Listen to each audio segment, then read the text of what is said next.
मूल संरचना basic structure of constitution. इस वीडियो में हम समझेंगे कि इसकी उत्पत्ति का कारण क्या था, संसद वर्सेस न्यायपालिका के बीच क्या विवाद था, वाद कौन कौन से हैं, इन वादों के प्रत्युत्तर में सरकार के द्वारा कौन कौन से संविधान संशोधन लाए गए, मूल संरचना के तत्व कौन कौन से हैं, मूल संरचना का महत्व क्या है, मूल संरचना की आलोचना क्यों की जाती है। स्वतंत्रता के बाद से ही इस मुद्दे पर विवाद होना शुरू हो गया था कि संसद मौलिक अधिकारों में संशोधन कर सकती है या नहीं, मौलिक अधिकारों में संशोधन करने की क्या ज़रूरत है। जब हम पूरे डीपीएसपी और फंडामेंटल राइट को देखते हैं और उस समय के सरकार के आदर्श को देखते हैं तो पता चलता है कि स्वतंत्रता के बाद हमारी जो सरकार थी उसका मॉडल समाजवादी था और उस समय की परिस्थितियों के अनुसार होना भी चाहिए, क्योंकि स्वतंत्रता के बाद बहुत सारे वर्ग ऐसे थे जिन्हें उनके अधिकार नहीं मिले थे और जिन वर्गों ने स्वतंत्रता आंदोलन में इसलिए भूमिका निभाई थी कि स्वतंत्रता के बाद उन्हें हमें कुछ मिलेगा। इन वर्गों में शामिल थे महिलाएं, मजदूर, किसान, ST SCs। इन वर्गों ने सपना देखा था कि स्वतंत्रता के बाद हमारे जन कल्याण के लिए कुछ होगा। हमारे संविधान में भाग 4 में डीपीएसपी है जो कि सामाजिक और आर्थिक लोकतंत्र की स्थापना का आदर्श रखता है और इस डीपीएसपी के विशेषतः 2 आर्टिकल हैं, 39B और 39C। 39B में है देश के संसाधनों को देश हित में प्रयोग और 39C में है धन के संकेंद्रीकरण पर रोक। वहीं दूसरी ओर है फंडामेंटल राइट। फंडामेंटल राइट में आर्टिकल 19 एक F और आर्टिकल 31 इसमें संपत्ति का अधिकार है। इन दोनों के बीच विरोधाभास है। फंडामेंटल राइट कहते हैं कि हमें कितनी भी संपत्ति अर्जित करने का अधिकार है, राज्य हमारी संपत्ति पर नज़र नहीं गड़ा सकता, जबकि राज्य को भूमि सुधार कार्यक्रम करने थे, आय की असमानताओं को कम करना था। यदि राज्य भूमि सुधार कार्यक्रम लागू करेगा तो लोगों के मौलिक अधिकारों का उल्लंघन होगा, उनकी संपत्ति पर आंच आएगी, तो लोग लोग जो हैं सुप्रीम कोर्ट और हाई कोर्ट जाएंगे, क्योंकि उन फंडामेंटल राइट जो हैं वाद योग्य हैं, इन्हें लागू कराया जा सकता है। फंडामेंटल राइट का अगर उल्लंघन हो रहा है तो इसे लेके कोर्ट में जाया जा सकता है, क्योंकि ये जस्टिसेबल है, वाद योग्य है, इसलिए फंडामेंटल राइट में संशोधन की ज़रूरत पड़ेगी। फिर दूसरा मुद्दा है डीपीएसपी के आर्टिकल 46 और फंडामेंटल राइट के आर्टिकल 14 और 15 का। आर्टिकल 46 में क्या है? आर्टिकल 46 में है राज्य कमज़ोर वर्गों ST SC OBC महिलाओं के शैक्षणिक विकास का काम करेगा, उनके जन कल्याण का काम करेगा और उनके उत्थान का काम करेगा। वहीं आर्टिकल 14 और 15 में क्या है? आर्टिकल 14 में है विधि के समक्ष सब समान है, कोई भी विधि से ऊपर नहीं है। आर्टिकल 15 राज्य किसी व्यक्ति के साथ धर्म, जाति, लिंग, जन्म स्थान और मूल वंश के आधार पर किसी भी प्रकार का विभेद नहीं करेगा। इन दोनों में भी विरोधाभास है, क्योंकि यदि राज्य किसी विशेष वर्ग के हितों के लिए कुछ अतिरिक्त करेगा तो जिन लोगों ने आर्टिकल 14-15 पढ़ रखे हैं वो हाई कोर्ट और सुप्रीम कोर्ट जाएंगे। तो इस तरीके के विवाद शुरू से ही सामने आने लगे। अब यदि हम इस विवाद की जड़ में जाएं तो सबसे पहला वाद आता है चंपकम दोराई राजनवाद। इसमें मद्रास सरकार ने अपने राज्य में कुछ पिछड़े वर्गों को शिक्षण संस्थान में आरक्षण दे दिया था आर्टिकल 46 के तहत। तो जिन्होंने आर्टिकल 14-15 पढ़ रखे थे वो गए कोर्ट में। तो चंपकम दोराई राजनवाद में यह निर्णय आया कि क्योंकि मौलिक अधिकार वाद योग्य हैं और डीपीएसपी वाद योग्य नहीं है, इसलिए कोर्ट ने कहा कि सरकार जी, आपने यह जो आरक्षण की व्यवस्था की है कृपया आप इसे वापस ले लें। यहाँ से यह बात स्पष्ट हो गई कि फंडामेंटल राइट डीपीएसपी से अग्रता रखते हैं, क्योंकि फंडामेंटल राइट वाद योग्य हैं। यहाँ पर सरकार को लगा कि जब तक इस व्यवस्था में सुधार नहीं होगा हम जन कल्याणकारी कार्य नहीं कर पाएंगे, क्योंकि डीपीएसपी को लागू करने के क्रम में फंडामेंटल राइट बाधक हैं। फिर आता है इसके बाद संकरी प्रसादवाद 1951 में। इस वाद में कहा गया कि संसद फंडामेंटल राइट में संशोधन कर सकती है।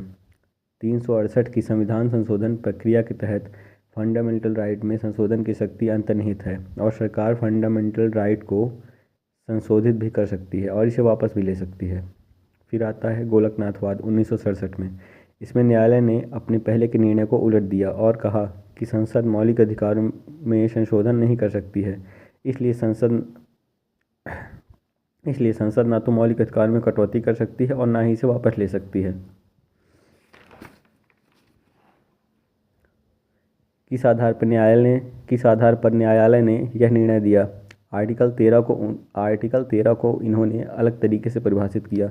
आर्टिकल 13 यह कहता है कि कोई भी विधि, उपविधि, आदेश, अध्यादेश, नियम, विनियम, अधिसूचना, रूढ़ि या प्रथा यदि फंडामेंटल राइट का उल्लंघन करते हैं तो वो वहाँ तक अवैध होंगे जहाँ तक उन्होंने फंडामेंटल राइट का उल्लंघन किया है। अतः कोई भी नियम, कानून, अध्यादेश आदि फंडामेंटल राइट का उल्लंघन नहीं कर सकते। गोलकनाथवाद में अलग तरीके से 368 के तहत संविधान संशोधन को परिभाषित किया गया। 368 के तहत संविधान संशोधन की प्रक्रिया यह अपने आप में एक तरह का कानून है, इसलिए आप इस संविधान संशोधन की प्रक्रिया के तहत भी फंडामेंटल राइट में संशोधन नहीं कर सकते। इसके बाद सरकार 2 संविधान संशोधन लेकर आती है। गोलकनाथवाद के प्रत्युत्तर में सरकार 24वां और 25वां संविधान संशोधन लेकर आई। तो 24वें संविधान संशोधन में क्या है? 24वें संविधान संशोधन द्वारा सरकार ने एक व्यवस्था कर दी कि आर्टिकल 368 को गोलकनाथवाद ने जैसे परिभाषित किया था उसको परिवर्तित कर दिया और कहा कि आर्टिकल 13 अलग है और 368 अलग है। आर्टिकल 368 आर्टिकल 13 के आशयों के अंतर्गत एक कानून नहीं माना जाएगा। यदि आर्टिकल 368 के तहत यदि कोई विधान लाया जाता है तो आर्टिकल 13 के तहत विधि कानून के द्वारा फंडामेंटल राइट में संशोधन करते हैं तो वह गलत होगा, अवैध है। लेकिन अगर आर्टिकल 368 के तहत करते हैं, आर्टिकल 368 और आर्टिकल 13 अलग है। हम संविधान संशोधन की प्रक्रिया द्वारा यदि फंडामेंटल राइट में संशोधन करते हैं तो वह वैध माना जाएगा। और फिर है ये 25वां संविधान संशोधन। 25वें संविधान संशोधन में 2 व्यवस्था की गई। पहले व्यवस्था यह की गई कि आर्टिकल 39B और आर्टिकल 39C फंडामेंटल राइट पर वरीयता रखेंगे, मतलब DPSP से ऊपर माने जाएंगे। अर्थात आर्टिकल 39B और आर्टिकल 39C को लागू करने के लिए फंडामेंटल राइट को उल्लंघन भी होता है तो वह वैध माना जाएगा, क्योंकि 39B और 39C अग्रता रखते हैं फंडामेंटल राइट के ऊपर। मुख्य रूप से 39B 39C मौलिक अधिकारों के आर्टिकल 14, 19 और 31 पर वरीयता रखेंगे। दूसरी व्यवस्था यह की गई कि न्यायिक समीक्षा की शक्ति को सीमित कर दिया गया। इसके बाद आता है केशवानंद भारती वाद 1973। इस वाद में गोलकनाथवाद के अपने फैसले को न्यायालय ने पलट दिया और कहा संसद फंडामेंटल राइट में संशोधन कर सकती है, लेकिन कानून, विधि, अध्यादेश, आदेश के माध्यम से नहीं कर सकती। संविधान संशोधन की प्रक्रिया के माध्यम से कर सकती है। न्यायालय ने कहा संसद मूल अधिकारों में तो संशोधन कर सकती है, लेकिन मूल ढांचे में संशोधन नहीं कर सकती। मूल ढांचा क्या होगा यह न्यायालय समय समय पर अलग अलग वादों के माध्यम से बताएगी। केशवानंद वाद के प्रत्युत्तर में सरकार 42वां संविधान संशोधन लेकर आती है। 368 को संशोधन कर यह घोषित किया कि संसद की विधायी शक्तियों की कोई सीमा नहीं है और किसी भी संविधान संशोधन को न्यायालय में चुनौती नहीं दी जा सकती किसी भी आधार पर, चाहे वह फंडामेंटल राइट के उल्लंघन का ही क्यों न हो।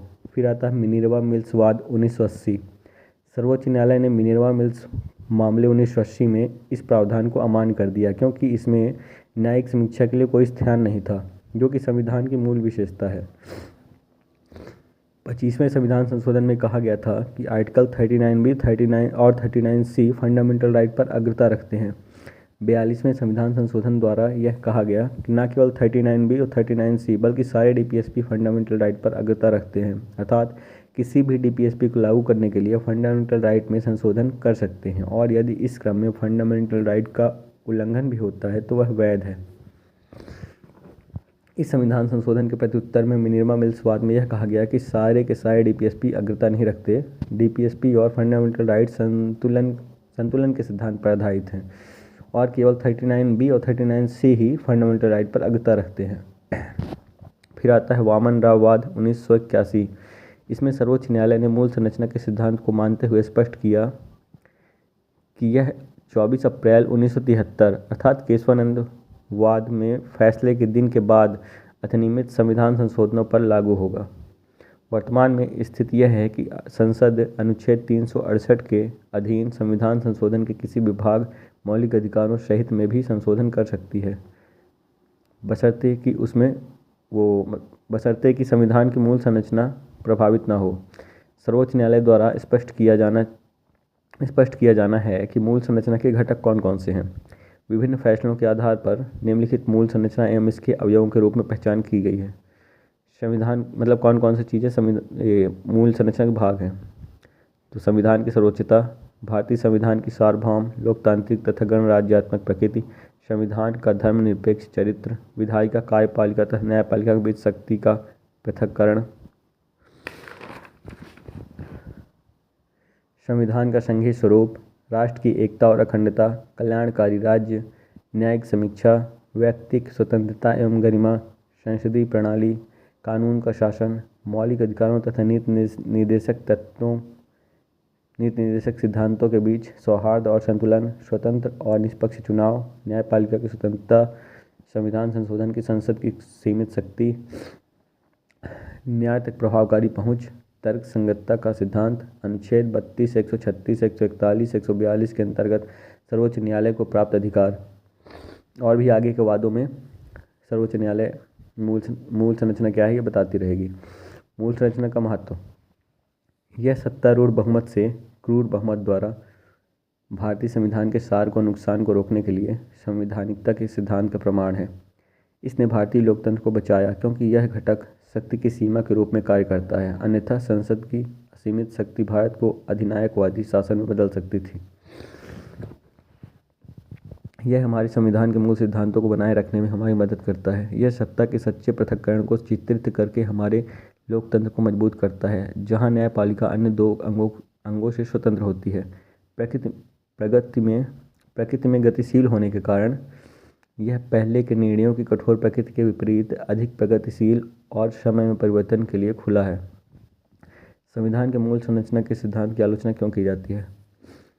यह मूल संविधान के पाठ में नहीं पाया जाता था और इसलिए परीक्षण का आविष्कार करके न्यायपालिका संसद की शक्तियों का अतिक्रमण कर रही है। इस बात को लेकर आलोचना की जाती है और वरिष्ठ अधिवक्ता राजू रामचंद्रन इस सिद्धांत के आधार पर संविधान में संशोधन को रद्द करने के लिए अनिर्वाचित न्यायाधीशों की शक्ति अलोकतांत्रिक और प्रति बहुमतवादी है, यह कहा था। इस वजह से भी आलोचना की जाती है।